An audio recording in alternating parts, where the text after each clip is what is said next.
Chapter 1. The Fall.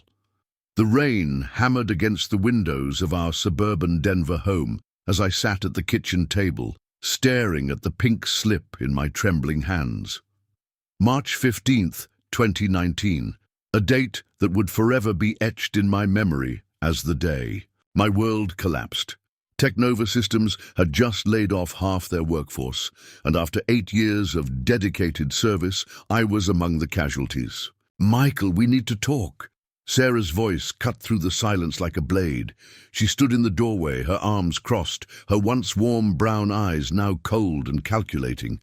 The woman I'd married 5 years ago seemed like a stranger. "Sarah, I know this is scary, but I'll find something else. I have connections, experience." "No, Michael, I can't do this anymore." She pulled out a chair and sat across from me, her designer handbag clutched tightly in her lap. "I've been thinking about this for months, and losing your job, it's just the final sign that we're not compatible." The words hit me like a physical blow. "What are you saying?" "I'm saying I want a divorce." Her voice was steady, rehearsed. "I can't be with someone who can't provide stability. I need security, Michael. I need someone who's going somewhere in life." I felt my heart shatter into 1,000 pieces. "Sarah, we took vows, for better or worse, remember. This is just a rough patch. This isn't just about the job, Michael. You've been stuck in middle management forever. You never take risks, never push for more. I need a man with ambition, with drive." She stood up, smoothing down her black dress. "I've already spoken to a lawyer. I'll be staying at my sister's place." The next 2 hours were a blur of arguments, tears, and the sound of her suitcases rolling across our hardwood floors. As she loaded her BMW with boxes of her belongings, neighbors peered through their curtains, witnessing the spectacle of my marriage's demise. "Sarah, please. We can work through this. I love you." She paused at her car door, her hand on the handle. For a moment I thought I saw a flicker of the woman I'd fallen in love with, but it vanished as quickly as it appeared. Love isn't enough, Michael. It never was. She slammed the door and drove away, leaving me standing in the driveway as the rain soaked through my shirt. That night, alone in our empty house, I sat on the floor of what used to be our bedroom, surrounded by the remnants of a life I thought was perfect. My phone buzzed with messages from concerned friends and family, but I couldn't bring myself to respond. How do you tell people that your wife left you because you weren't successful enough? How do you admit that maybe she was right? Chapter 2. Rock bottom and rising. The next 6 months were the darkest period of my life. The job market was brutal, and every rejection email felt like another nail in the coffin of my self-worth. I sold our house, couldn't afford the mortgage anyway, and moved into a cramped studio apartment in a run-down part of town. The contrast between my new reality and my old life was jarring. I'd wake up at 5 a.m., scour job boards until noon, then spend the afternoon working odd jobs to pay rent. I delivered food, painted houses, and even cleaned offices at night. The irony wasn't lost on me. The same corporate buildings where I once worked in a suit and tie, I now entered through service entrances wearing a janitor's uniform. One particularly cold October evening, while cleaning the offices of Innovate Tech Solutions, I overheard a conversation that would change everything. 2 executives were discussing a major problem with their customer relationship management system. "We're losing clients left and right because our CRM can't handle the integration they need," said the older man, loosening his tie. "The whole system is a mess. We need something custom, but every developer we've talked to wants 6 months and $500,000, replied his colleague. I'd built similar systems at Teknova. In fact, I'd proposed a revolutionary approach to CRM integration that my former bosses had dismissed as too innovative and risky. As I emptied their trash cans, an idea began to form. That night I went home and pulled out my laptop, the one thing I hadn't sold.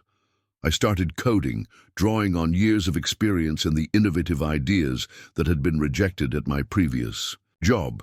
I worked 18-hour days, fueled by instant ramen and the burning desire to prove everyone wrong, especially Sarah.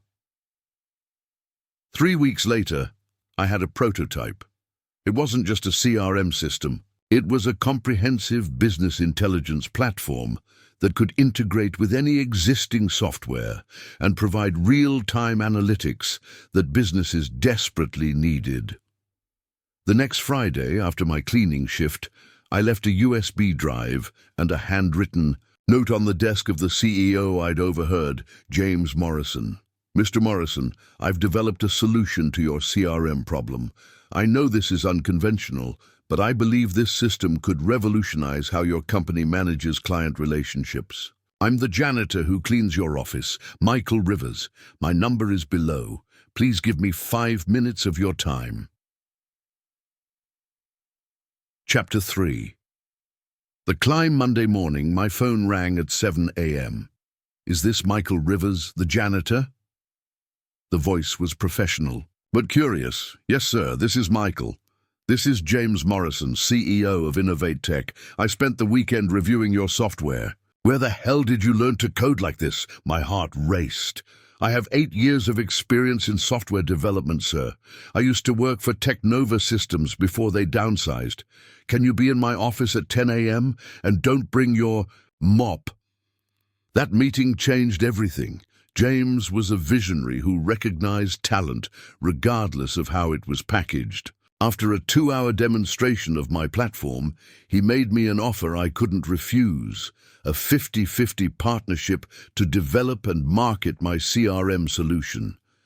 "I'll provide the capital and business infrastructure.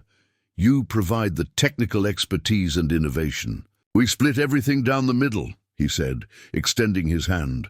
I quit my cleaning job that day. The next 2 years were a whirlwind of 80-hour work weeks, countless cups of coffee, and gradual success. Our company, Rivertech Solutions, started. Small but grew rapidly as word spread about our revolutionary platform. We landed contracts with Fortune 500 companies, expanded our team, and by 2021, we were processing millions in revenue. I threw myself into work with an intensity that surprised even me. Every late night, every problem solved, every client won felt like a step away from the man Sarah had left behind. I wasn't just building a company, I was rebuilding myself. The divorce had been finalized a year earlier.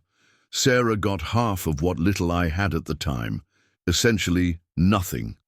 She'd remarried quickly to a surgeon named David, who could provide the stability and status she craved. I heard through mutual friends that she was living in an upscale neighborhood, driving a new car, playing the part of the successful doctor's wife. Meanwhile, I was becoming someone I'd never imagined I could be. I hired my first employees, then my 10th, then my 50th. I spoke at conferences, was featured in tech magazines, and started getting invitations to industry events. The shy middle manager who'd been afraid to take risks was gone, replaced by a confident entrepreneur who thrived on challenges. Chapter 4. Full Circle.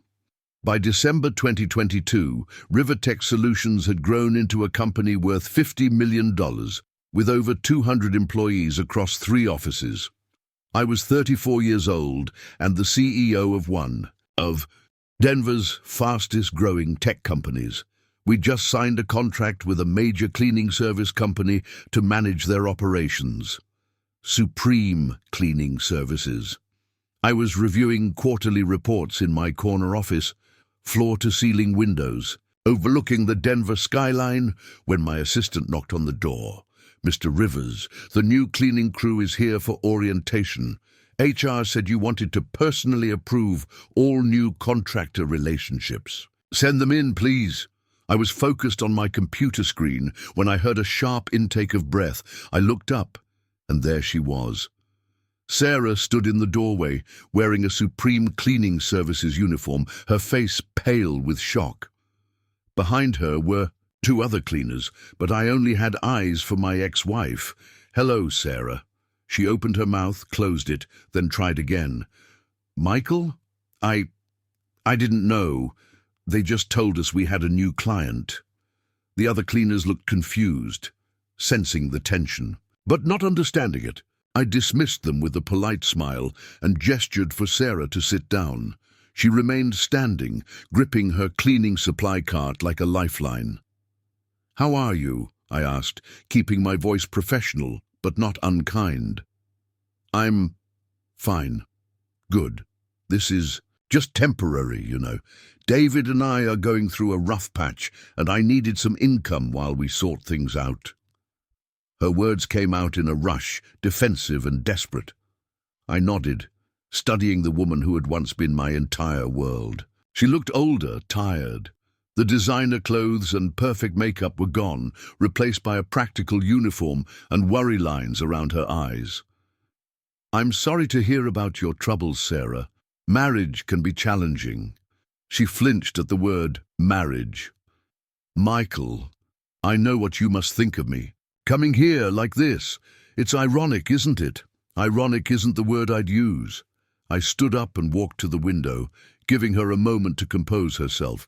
"You were right about one thing, though. I wasn't ambitious enough back then.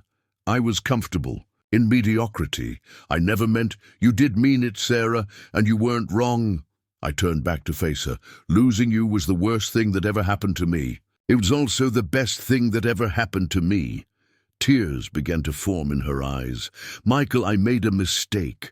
I was scared and selfish, and I threw away something real for something that looked secure. David, he's not who I thought he was. We're getting divorced too."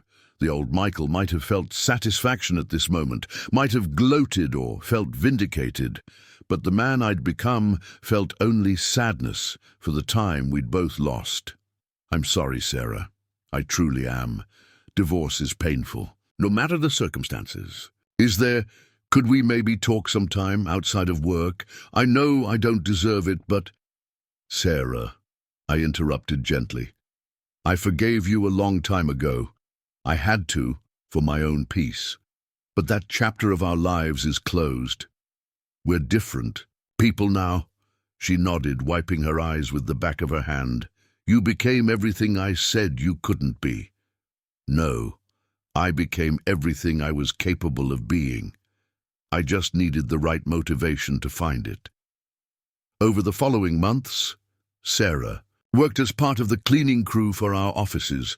We exchanged polite greetings when we passed in the halls, but nothing more. I learned through the grapevine that she was working 2 jobs to support herself through her second divorce, that she was attending night school to get a business degree. One Friday evening, as I was leaving the office late, I found an envelope on my desk. Inside was a handwritten note. "Michael, I wanted to thank you for your kindness these past few months.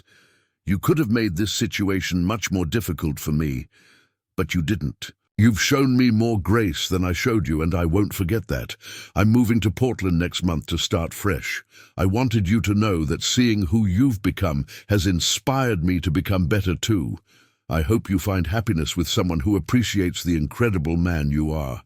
Sarah, I never saw her again, but I heard she'd started her own small business in Portland, a consulting firm for women going through career transitions after divorce.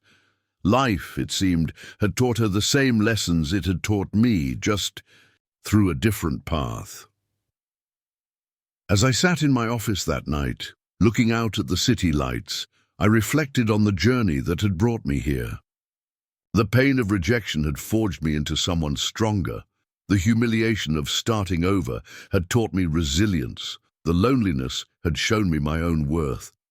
I picked up my phone and called my brother Tom, something I'd been meaning to do for weeks.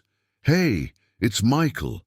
I know it's late, but I was wondering if you and Lisa wanted to grab dinner this weekend. I feel like I've been so focused on work that I've forgotten what really matters." "Of course, little brother. We'd love to see you." As I hung up the phone, I realized that success wasn't just about building a company or proving people wrong. It was about becoming the person you were meant to be, regardless of who believed in you along the way. Sarah's leaving had been the catalyst, but the work, the real work, had been mine to do. I was finally proud of the man in the mirror, and that was worth more than any business success or personal vindication. The boy who'd been abandoned had grown into a man who could stand on his own, and that transformation was the real victory. The rain had stopped falling long ago, and the sun was finally shining through,